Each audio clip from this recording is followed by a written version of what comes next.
ومن والاه. اللهم علمنا ما ينفعنا وانفعنا بما علمتنا إنك سميع مجيب الدعاء. اللهم إني أعوذ بك من علم لا ينفع وقلب لا يخشع ونفس لا تشبع ودعاء لا يسمع. ربنا لا تزغ قلوبنا بعد إذ هديتنا وهب لنا من لدنك رحمة إنك أنت الوهاب. رب اشرح لي صدري ويسر لي أمري واحلل عقدة من لساني يفقهوا قولي يا ربي آمين. جزاكم الله خير for coming. يا أيها الناس إنا خلقناكم من ذكر وأنثى وجعلناكم شعوبا وقبائل لتعارفوا إن أكرمكم عند الله أتقاكم. I have no doubt that every woman in this room and probably everybody listening to us know this verse. If there is any verse you hear it, this is one of the most common one. O people, and Allah subhanahu wa ta'ala saying this, it's in Surah Al-Hujurat at the end, and He's addressing humanity. It's not Muslim. It's not Ya ayyuha alladhina amanu. It is not Ya ayyuha al-mu'minun. Ya ayyuha al-nas, you and me.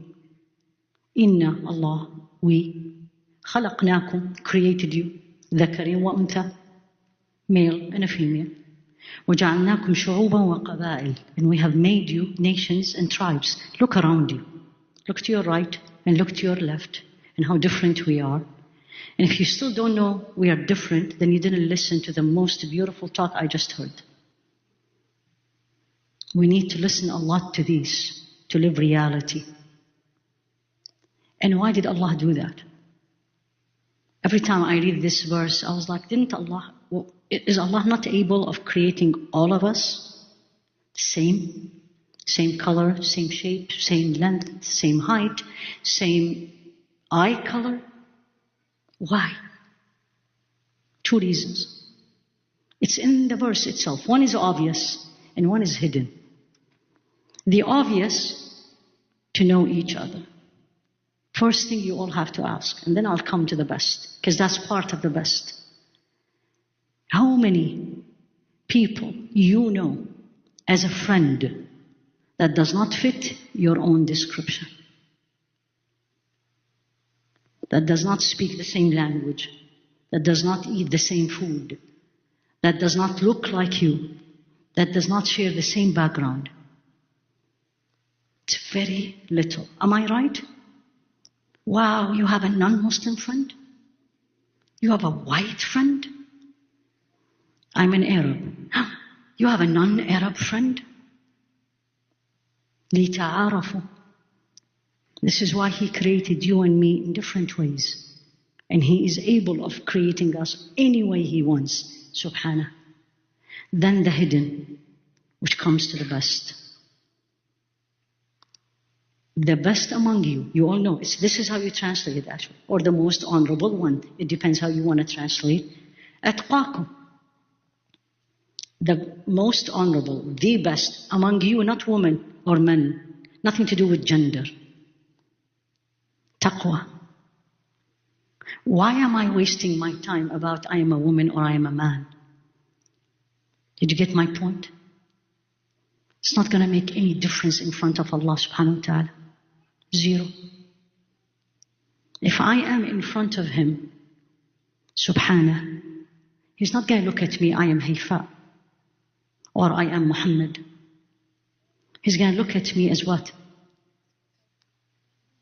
His creation, His servant, regardless he or she. So why am I wasting my time on you? This is the trap you all have to get out of. You probably did not expect me to say this. But we need to get out of this trap. Don't fall into the gender. Look at the bigger picture. Right? وَإِذْ قَالَ رَبُّكَ لِلْمَلَائِكَةِ. What did He say? إِنِّي جَاعِلٌ فِي الْأَرْضِ Khalifa. Did He define who's the Khalifa? Did He say a man? Did He say a woman? Did He say an Arab? Did He say a non-Arab? Why do we fall in this trap? Why? It's me. It's you. This is the first thing you all have to start rethinking. Change the way you think and look individually. individually, are you falling into this trap? The answer is, I want to hear it. Yes. Yes. Whether I am in the trap of being the victim, or I am in the trap of being the one who's going to carry the justice against the victim. Both of them, I am missing the point. Because what should be my point? I want all of you to think with me. Why I am in this world? The question was raised in more than one speaker. Why I am here? To have fun? To prove I am the best? To prove we are equal? Is that why He created me? I need to hear the answer. Why did He created me? And what does worship mean? To know Him. To know Him. وَمَا خَلَقْتُ الْجِنَّ وَالْإِنسَ إِلَّا لِيَعْبُدُونَ. And you go and read the commentary. Al-ibadah huna is not worship. Because if you translate worship, you absolutely have narrowed this verse. Oh, I need to pray. Oh, I need to fast. Oh, I need to wear my hijab. You missed it. 80% of this verse, you missed it. Know Allah. I had this discussion recently with someone. A lot of people have dreams, which the dreams are beautiful. And they said, we need to bring Medina back in our masajid. It's a beautiful dream. And they looked at me and they sensed I have something different. And I'm going to ask you the question I asked. When did Medina start? After how many years? Roughly. Right?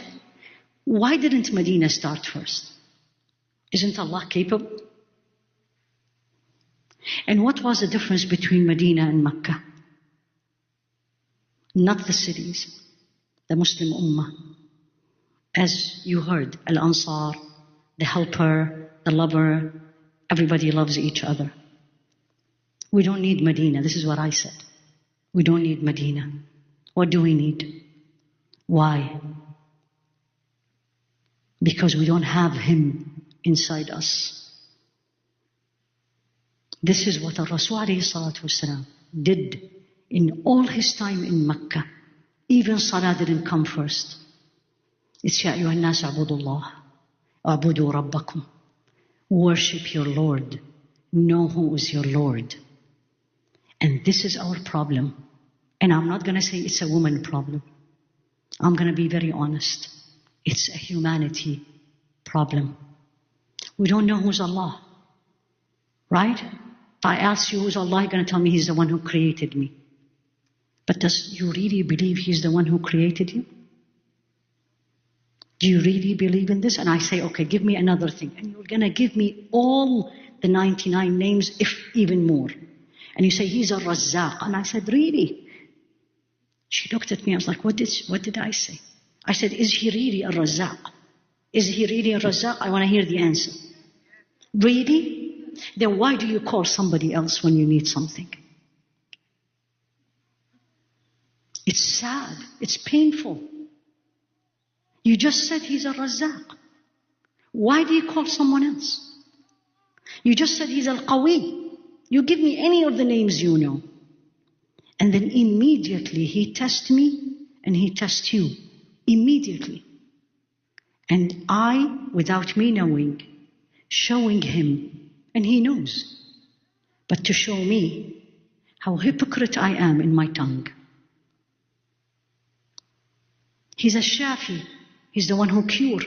And when I get sick, what do? Do I call Him first? Do I turn to Him, Ya Rabbi, please cure me? Ya Allah, make this tablet that I'm putting in my mouth works? No. Who is the best physician? And you start texting. And on the groups. This is what we are missing. We women, and again, I'm speaking because I'm speaking to women. What we are missing these days to be the best. And I'm going to give you some examples of the best. Some of them you don't even know the name, and I don't know the name. The best is the woman who her focus in life is not her children, is not her husband, is not her career, is not her beauty, it's not her house. It's only one answer. Al-Wahid. The one. The one. How many of you, and don't show me hands, this is between you and Allah, and He knows. How many of you can say it confidently, as if she is in front of Allah and says, Ya Rabbi, I lived for you. I did everything for you. I got married for you. I had children for you. I studied, worked hard to make my career for you. I wanted to be educated for you. Memorized the Quran for you. Islamic studies, started Islamic institutions, you name it, for you. How many can claim this now and in front of Allah will say it? The answer is, if I want to be very honest with everybody, if I say this, am I right? Am I honest with myself? That's what's missing, ladies. My beautiful sisters. Young and old. Don't blame the young. I stopped a long time ago blaming the young. You know why? Because what they are seeing in me, what are they seeing? And I'm not defending them, but it's again reality. So here you are in Pleasanton, let's say in St. Louis, let's say in Southern California, and you are this pious woman, real pious woman, everybody knows, mashallah. And then they accused you of the most painful, degrading accusation a woman can have. And what is that as a Muslim woman? Exactly. Oh, she has an affair. What will happen to you? Answer me. What will happen to you? Everybody is talking. It's the talk of the town. Everyone. But no one say this to you. But you can see it. You can feel it. You know, you come in and they stop talking. And then your husband come to you. And he says to you in your face, in front of your father and mother, tell me, if you did it, ask Allah to forgive you. Feel what I'm saying. And if you didn't do it, say it. What will you answer? I want to hear it. What will you say? Honestly. Hasbi Allah wa ni'mal wakil. If you know this in the Arabic language, when you say Hasbi Allah wa ni'mal wakil, meaning you have given up and I'm not going to even answer and may Allah punish you. Because Sayyidina Ibrahim said that when he was thrown in the fire. What else you will do? Anxiety, panic attack, you're going to cry. Am I right? Angry, how dare, what do you think of me? Look at yourself, and on and on and on and on. Right? How many will turn and says,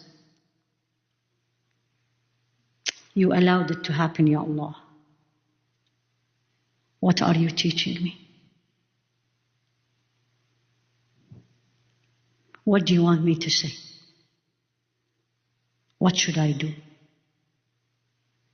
Whose story was this? What did she answer? That's what I need to hear.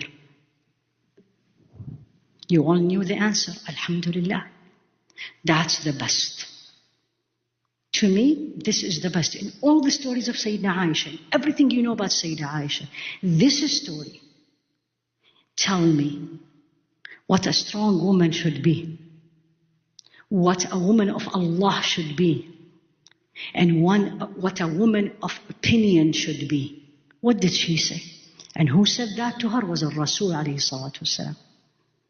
I will be dead.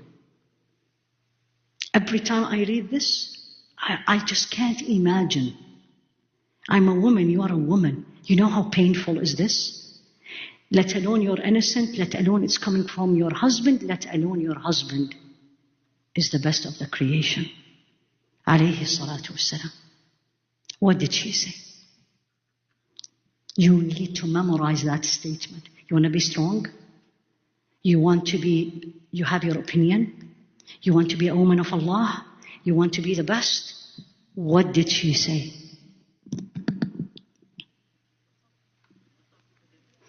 The meaning. لَقَدْ وَقَعَ فِي قُلُوبِكُمْ. She said this to her father, mother, and husband. Al-Rasul alayhi salatu wasalam. Sayyidina Abu Bakr, Ruman. She said, it's already in your heart. And if I said, I am innocent, and Allah knows I am innocent, see what came out of the mouth. You will not believe me. And if I say I did it, and I didn't do it, you will believe me. And I'm not going to say a word other than what the father of Yaqub, that's exact, she couldn't even remember his name, said. And she turned her back to Rasul alayhi salatu wasalam, and to Sayyidina Abu Bakr, her father, and to Ruman, and said, فَصَبْرٌ جَمِيلٌ وَاللَّهُ الْمُسْتَعَانُ عَلَى مَا تَصِفُونَ. What a woman is this? Beautiful, patient, and Allah will help me about what you are saying about me. And she turned her back. This is she. Go and read this in the Quran. In every commentary of Hadithul Ifk, Ayatul Ifk, you will hear this story. It's narrated by her.